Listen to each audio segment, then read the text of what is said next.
Hello everyone, welcome back to Mutual Understanding. This is Marble. Today is the 20th of March 2026. It is now 9:45 in the evening. Today we'll be talking about the AI dog vaccine. Can a normal pet parent like you and me hack cancer? For a lot of dog owners, the second you hear the words terminal cancer at the vet's office, your mind just go completely blank. When we find out our dog doesn't have much time left, what do we do? What do most of us do? We default to the bucket list. We hit the drive-thru and buy them a McDonald's cheeseburger. We take them to their favorite park for an extra few times. We buy them a new toy. We tell ourselves, this is just the circle of life.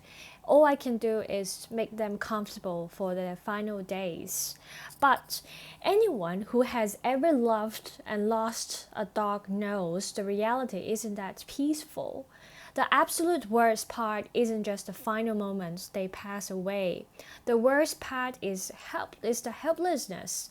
Is watching your best friend, your beloved baby, your family member slowly waste away day by day. It's the pain that it's about watching them in agony. It's watching them in pain, watching them lose the strength to even stand up and witnessing the agony, the agonizing process of dying while you are forced to sit on the sidelines and as a completely helpless spectator.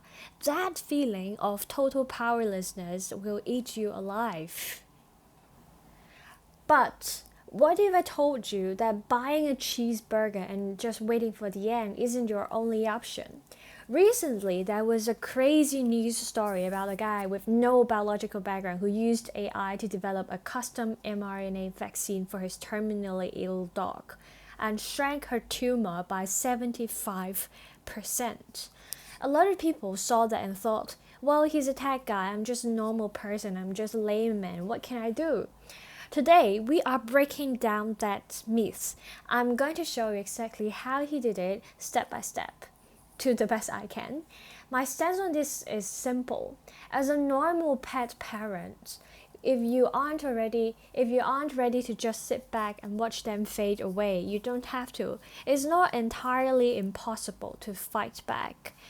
And we don't need to be scientists. We just need to become the ruthless, wildly organized project managers of our dog's health. Let's hack the system.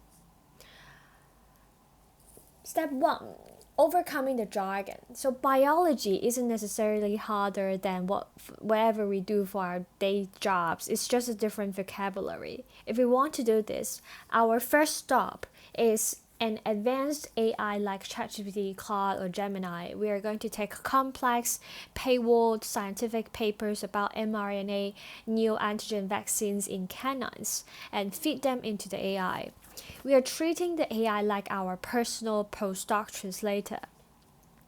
And don't ask the AI, how do I cure my dog? It will give you a generic, legal department approved answer. Instead, prompt it like a boss. Quote unquote, act as a university biological professor, explain the methodology of this attached research paper to me, break down the exact steps that the researchers took to sequence the tumor and identify the target proteins using simple analogies. Our goal here isn't just to get a PhD overnight, of course not. Our goal is to learn the vocabulary just well enough so that when we call a real scientist in step 4, they take us seriously. We need to know the terms like genomic sequencing and neoantigens. Okay? Step 2, securing the data.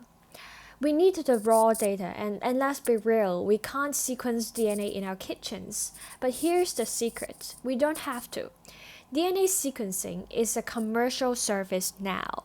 We're just outsourcing the wet lab work. The moment our dog is diagnosed, we have to move past our local neighborhood vet and find a board-certified veterinary oncologist. We tell them, before we do radiation, before we do before we do chemo, I want to pursue tumor genomic sequencing. Please take a biopsy and preserve it for sequencing. Your vet will package a piece of that tumor and send it to a specialized lab. In the United States, companies like Cure in London, or in Europe, places like Royal Veterinary College in London. In Asia, institutions like the City University of Hong Kong. We pay a couple of $1,000s out of pocket, and a few weeks later, the lab sends back a massive digital file. It's essentially the source code of our dog's specific cancer compared to the healthy cells. We outsourced the lab work, and now we own the data. Step 3, the AI heavy lifting and no-code bioinformatics. Here is where the data science magic happens, and where most people think they will hit a brick wall. How do we find the exact mutation to target? Paul Cunningham used his tech background. We are going to use no-code tools and let AI hold our hands. There are open source platforms out there like Galaxy, ysugalaxy.org, which are built specifically for researchers who don't know how to code. It's a visual drag and drop interface, and we upload our massive DNA files, and we used point and click tool to compare the healthy DNA against the cancer DNA. When we get an error, we literally just copy the error message, paste it into our AI, and ask, what do I click next? Once we find the mutated proteins, we use Google Colab and AlphaFold. AlphaFold won the Nobel Prize for predicting 3D protein structures, and you can run it right in your web browser. Yes, even if you just spend a single weekend learning the absolute basics of Python, it's just enough to know what is a variable or what a loop is. You can use AI to write the actual scripts for you. Step 4, the hustle, synthesis, and red tape. Step 4, we have the blueprint. We know exactly what vaccine needs to look like. Now, we need someone to physically manufacture the mRNA and put it in a vial. This is where we transition from researchers to relentless advocates. We cannot buy this on Amazon. We have to start cold pitching, contract research organizations like the CROs and the university RNA institutes. We send them a highly professional portfolio saying, hey, I've got the sequencing data, I've identified the targets, I have private funding, I just need your lab's manufacturing capabilities. You will get rejected a lot, but you only need one yes. Then it comes the final boss, the red tape. Getting an unapproved experimental drug into a dog requires navigating strict compassionate use laws and university ethics boards.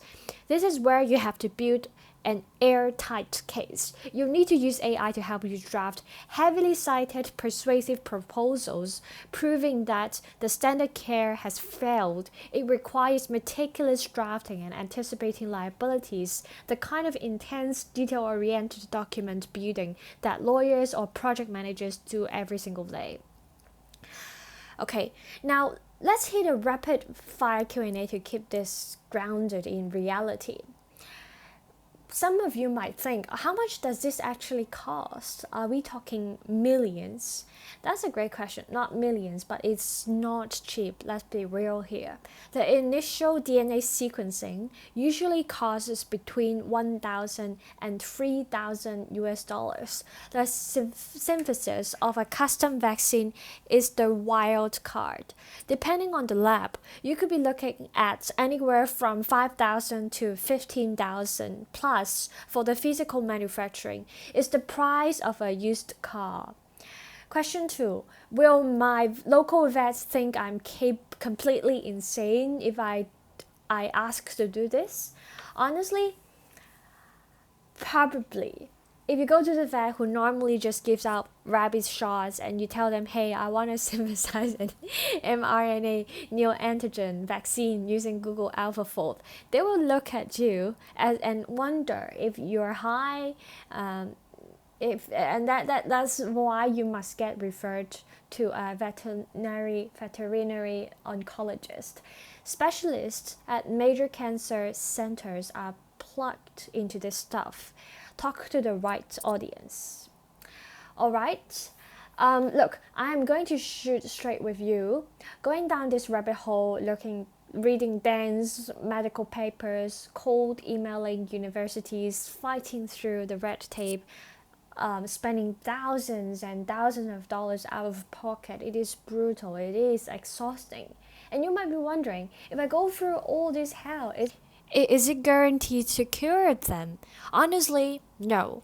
Nobody can promise you that. It might just buy you a few extra months. But I'm not laying all this out to sell you false hope. I'm putting this out there because when absolute despair comes knocking, you need to know you don't have to just roll over and take it and suck it, right?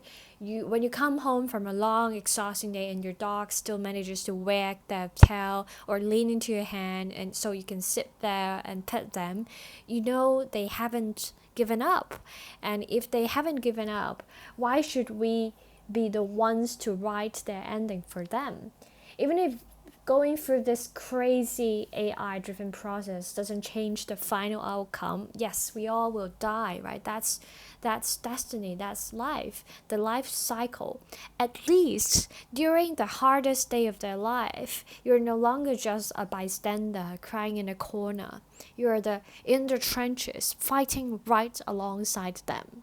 If you or someone you know is in the middle of this fight right now, send them this. Let them know there might be one more path left to explore. Drop your thoughts in the comments. Stay relentless, and I'll see you in the next one. Bye.